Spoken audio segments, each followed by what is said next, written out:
नमस्कार, आप देख रहे हैं आज तक। आपके साथ मैं हूं सईद अंसारी। मुंबई के बांद्रा स्टेशन के बाहर आज फिर से मजदूरों का जमावड़ा लग गया।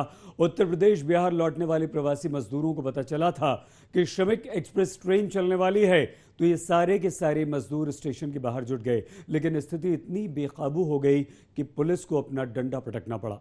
इससे पहले 14 अप्रैल को बांद्रा रेलवे स्टेशन पर प्रवासी मजदूरों की भारी भीड़ उमड़ पड़ी थी। आपने वो तस्वीरें देखी थी।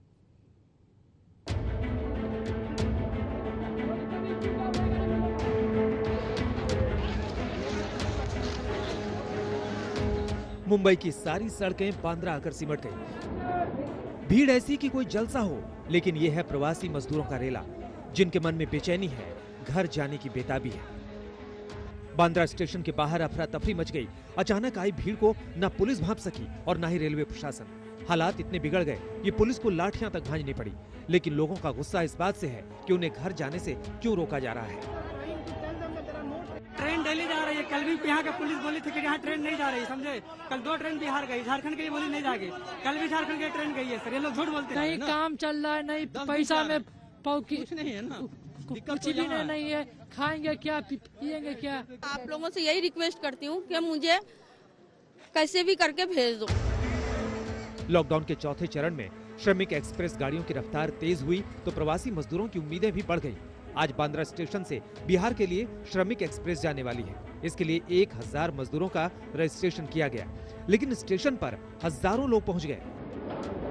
बांद्रा टर्मिनल स्टेशन के बाहर इस वक्त हम हैं और आप देख सकते हैं कि सैकड़ों की तादाद में प्रवासी मजदूर एक बार फिर से यहाँ पर इकट्ठा हो गए। गांव जाना चाहते हैं और पुलिस इनको लगातार बताने की कोशिश कर रही है कि बांद्रा से कोई ट्रेन नहीं जा रही और यहाँ से वो अपने गाँव जाना चाहते हैं। जो भी मजदूर यहाँ आए वो पैदल ही आए। स्टेशन के करीब ही झुग्गियां हैं, जहाँ बड़ी संख्या में प्रवासी मजदूर रहते हैं। इन मजदूरों को लगा कि ट्रेन खुल रही है तो उन्हें भी मौका मिल जाएगा, लेकिन ऐसा नहीं है। घर जाने के लिए रजिस्ट्रेशन करवाना जरूरी होता है। देखिए यहाँ पे एक बहुत बड़ी झुग्गी बस्तियां हैं, जहाँ पीछे देख रहे हैं। जहाँ तक नजर जाती है यहाँ पे एक बहुत बड़ा स्लम है, जहाँ से लोग यहाँ पे इकट्ठे हुए हैं। कई सारे जो लोग हैं ये सब पैदल ही आए थे, ये सब गाड़ियों में नहीं आए थे। कोरोना के संक्रमण काल में ऐसे में सबसे बड़ा सवाल है कि आखिर पुलिस प्रशासन ने पिछली बार से सबक क्यों नहीं लिया। क्या चेक पोस्ट पर पुलिस को ये प्रवासी मजदूर नहीं मिले? क्या इतनी बड़ी भीड़ जुटने की जानकारी खुफिया एजेंसी को नहीं थी? जब 1000 लोगों का ही रजिस्ट्रेशन किया गया तो कैसे इतनी बड़ी संख्या में लोग पहुंच गए? सवाल कई हैं, लेकिन जवाब न महाराष्ट्र के हुक्मरानों के पास है और न ही पुलिस प्रशासन के पास। ऐसी लापरवाही कोरोना की जंग को कमजोर कर रहा है। देश भर में सबसे ज्यादा कोरोना मरीजों की संख्या महाराष्ट्र में ही है। ऐसे में ये भीड़ खतरे को और बढ़ा रही है। विद्या के साथ कमलेश सुतार, मुंबई, आज तक। कोरोना के खिलाफ जंग में देश लॉकडाउन के चौथे फेज में है, लेकिन कोरोना वायरस का कहर बिल्कुल भी थम नहीं रहा। कोरोना संक्रमित मरीजों की संख्या 1 लाख को पार कर गई है।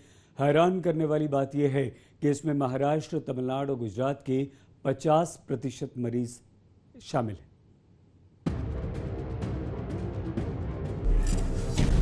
1,01,139।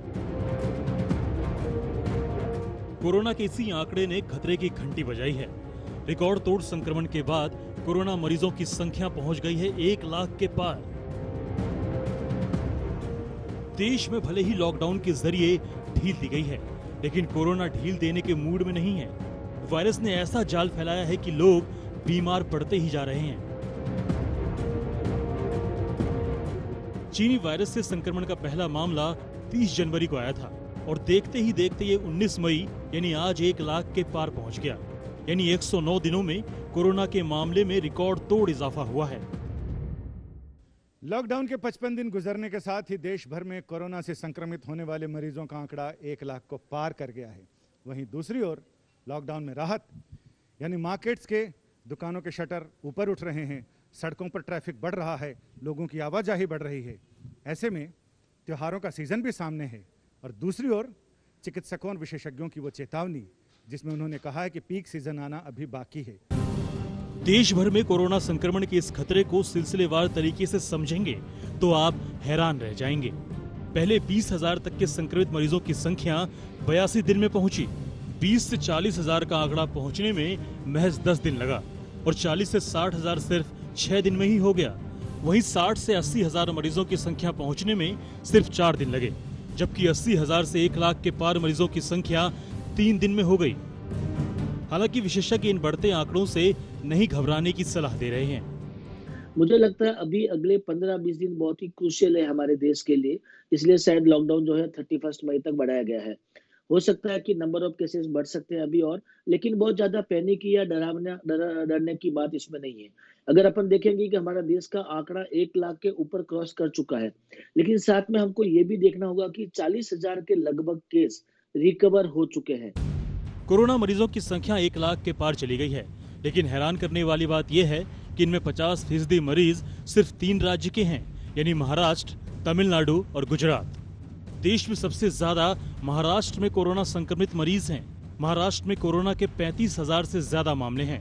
वहीं दूसरे नंबर पर तमिलनाडु है। तमिलनाडु में 11,760 कोरोना मरीजों की संख्या हो गई है, जबकि गुजरात तीसरे नंबर पर है। गुजरात में इस वायरस से 11,745 लोग बीमार हो गए। गुजरात में मरीजों की संख्या तेजी से बढ़ती जा रही है, लेकिन रूपानी सरकार लॉकडाउन के चौथे फेज में सब कुछ खोलने पर आमादा है। लॉकडाउन 4 की गाइडलाइन के तहत आज अहमदाबाद में ज़्यादातर दुकानें खुल चुकी हैं। इस वक्त हम मौजूद हैं अहमदाबाद के वस्त्रापुर इलाके में और यहाँ पे आप देख सकते हैं ये गृह उद्योग का दुकान है।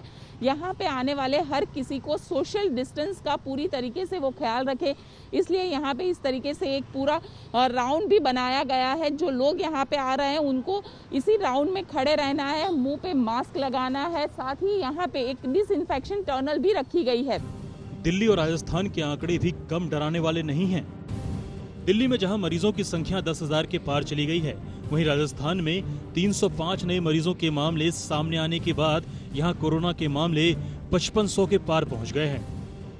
राजस्थान सरकार ने सबसे पहले 14 मई से ही लॉकडाउन 4 में छूट देने की घोषणा की थी और उस दिन के बाद से लगातार कोरोना पॉजिटिव मरीजों के रिकॉर्ड बनते जा रहे हैं। पहले 200, फिर 250, फिर 250, अब 300 के पार। राजस्थान देश में 5वें नंबर पर पहुंच गया है, जबकि आबादी महज 7 करोड़ है।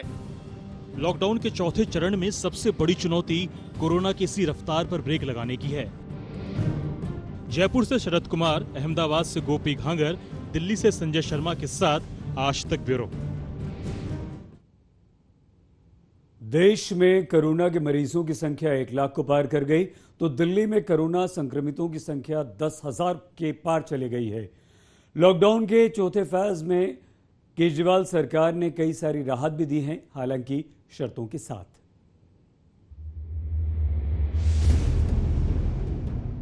दिल्ली की इन्हीं तस्वीरों में कैद है हकीकत। लॉकडाउन के चौथे फेज का सच, कहीं छूट तो कहीं बंदिश। केंद्र से राज्यों को इस फेज में फैसले लेने का अधिकार मिला, तो केजरीवाल सरकार ने राजधानी में कंटेनमेंट जोन छोड़कर बाकी इलाकों में काफी रियायतें दी। इस छूट की बेहद जरूरत थी। जैसा मुख्यमंत्री जी पिछले 15-20 दिन से कह रहे हैं कि हमें लॉकडाउन से कोरोना का इलाज नहीं ढूंढना है, लॉकडाउन कोरोना के इलाज की तैयारियों के लिए, कोरोना से लड़ने की तैयारियों के लिए यूज करना है और सरकारों को वहीं आके खड़ा होना पड़ेगा। देश भर की, दुनिया भर में सरकारें वहीं आके खड़े हो रही हैं। आज अगर 10,000 लोग दिल्ली में आंकड़े पे हैं कि जहां जिनको कोरोना हुआ, तो उसमें से करीब 5,000 लोग ठीक भी हो चुके हैं।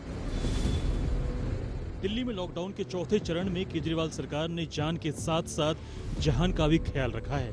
कुछ शर्तों के साथ छूट का ऐलान कर दिया, यानी दिल्ली में बाहर मास्क पहनना जरूरी है। बीमार और बुजुर्गों को बाहर निकलने की इजाजत नहीं है। शाम 7 बजे के बाद घर से बाहर निकलने की मनाही है। वहीं ट्रकों को बॉर्डर पर नहीं रोका जाएगा। बॉर्डर पर डॉक्टरों को आने जाने पर कोई रोक नहीं। रिहायशी इलाके की सारी दुकानें खुलेंगी। बाजार में आधी दुकानें ही खुलेंगी। ऑड इवन के हिसाब से दिल्ली की खान मार्केट भी खुल गई है। देख सकते हैं कि दुकानें खुली हैं आज। एसेंशियल सर्विस की दुकानें तो पहले भी खुली थी, लेकिन आप देख सकते हैं कि ऑप्टिकल की दुकान है, इलेक्ट्रिकल की दुकान है, किताबों की दुकान है, कपड़े की दुकान है, तमाम दुकानें खुल गई। लेकिन यहाँ पर ऑड इवन का खास ध्यान रखा गया है इस मार्केट के अंदर। और खास बात यह है कि जो गाइडलाइंस है सरकारी, उसका भी खास तौर से ध्यान रखा गया है। दिल्ली के चांदनी चौक इलाके में भी दुकानों के बाहर मार्किंग की जा रही है, ताकि दुकानों को ऑड इवन के तहत खोला जा सके।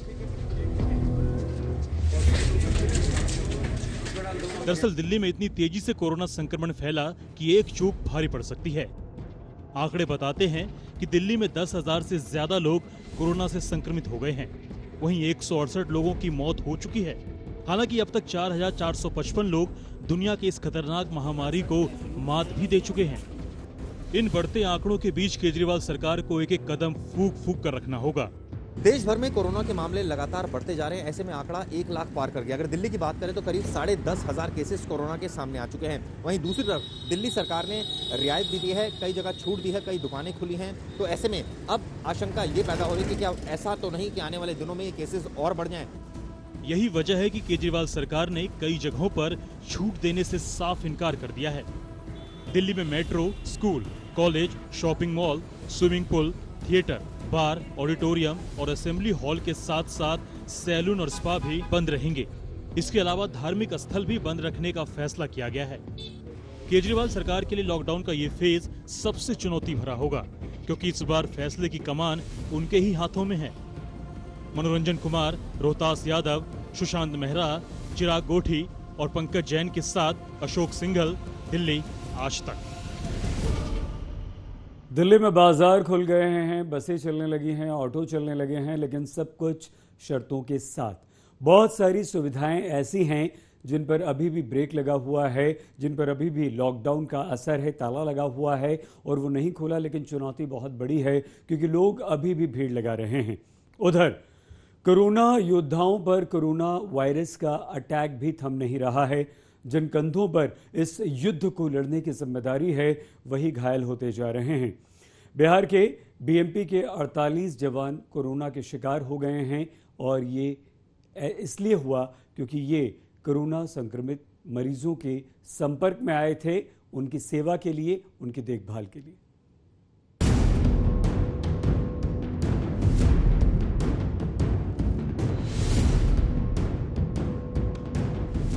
बीएमपी के इसी 4 दीवारी में जहां बिहार मिलिट्री पुलिस का कैंप है, वहां कोरोना ने अड्डा बना लिया है। एक नहीं, दो नहीं, ना जाने कितने अड्डे अब तक बन चुके हैं। पटना के बीएमपी का ये इलाका बन गया है हॉटस्पॉट, जहां एक एक करके जवान हो रहे हैं कोरोना से संक्रमित।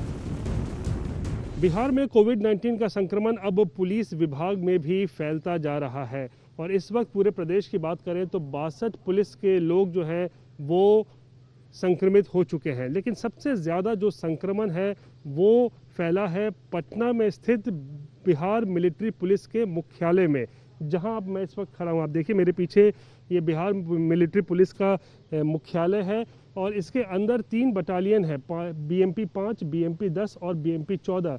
लेकिन सबसे ज़्यादा संक्रमण बीएमपी 14 में फैला है, जहां पर 48 बीएमपी के जवान जो हैं वो कोरोना से संक्रमित हो चुके हैं। हैरान करने वाली बात यह है कि पूरे बिहार में जहां 62 पुलिस के जवान कोरोना संक्रमित हुए हैं, उनमें से 48 अकेले पटना बीएमपी के जवान हैं। ये ना हो जाए कि वे नेगेटिव हैं, तब तक उन्हें बाहर ड्यूटी में करने से जाए हमें मनाही करनी ही थी, तो वही किया गया।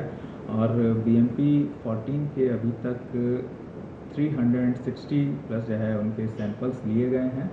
इन जो पॉजिटिव आए हैं 46, इनके अलावा बाकी सबके नेगेटिव आए हैं। तो इसलिए अब लगता है कि स्थिति नियंत्रण में है और अब और जो है इससे ज़्यादा पॉजिटिव आने की संभावना शायद ना हो। दरअसल पटना बीएमपी के इस मुख्यालय में 3 बटालियन है। यहाँ बटालियन 5, बटालियन 10 और बटालियन 14 का कैंप है। इन्हीं कैंपों में कोरोना वायरस ने मार्च के आखिरी हफ्ते में फैलना शुरू किया। 31 मार्च को बीएमपी के बटालियन 14 से रिटायर्ड एक हवलदार जानलेवा वायरस से संक्रमित हो गए। रिटायरमेंट के बाद इन्हें अपने घर झारखंड के गुमला जाना था, लेकिन लॉकडाउन में पटना में ही फंस गए। इस दौरान ये बटालियन 14 में ही एक बैरक में रहने लगे, जिसके बाद कोरोना को फैलने का मौका मिल गया। कोरोना का चेन ऐसा बना कि बटालियन के 48 जवान संक्रमित हो गए। बीएमपी जवानों की बड़ी संख्या में कोरोना संक्रमित होने के बाद पुलिस महकमे में हड़कंप है। जिला प्रशासन ने बीएमपी मुख्यालय को कंटेनमेंट जोन बना दिया है। लेकिन सबसे बड़ा सवाल कि जब पहले मरीज की जानकारी मिल गई तो बैरक को क्यों नहीं खाली करवाया गया? क्यों नहीं बीएमपी ने समय रहते कदम उठाया? रोहित कुमार सिंह, पटना, आज तक। कोरोना वॉरियर्स भी अब इससे संक्रमित हो रहे हैं और ये आंकड़ा भी तेजी से बढ़ रहा है। देश भर में 1 लाख का आंकड़ा कोरोना पार कर चुका है।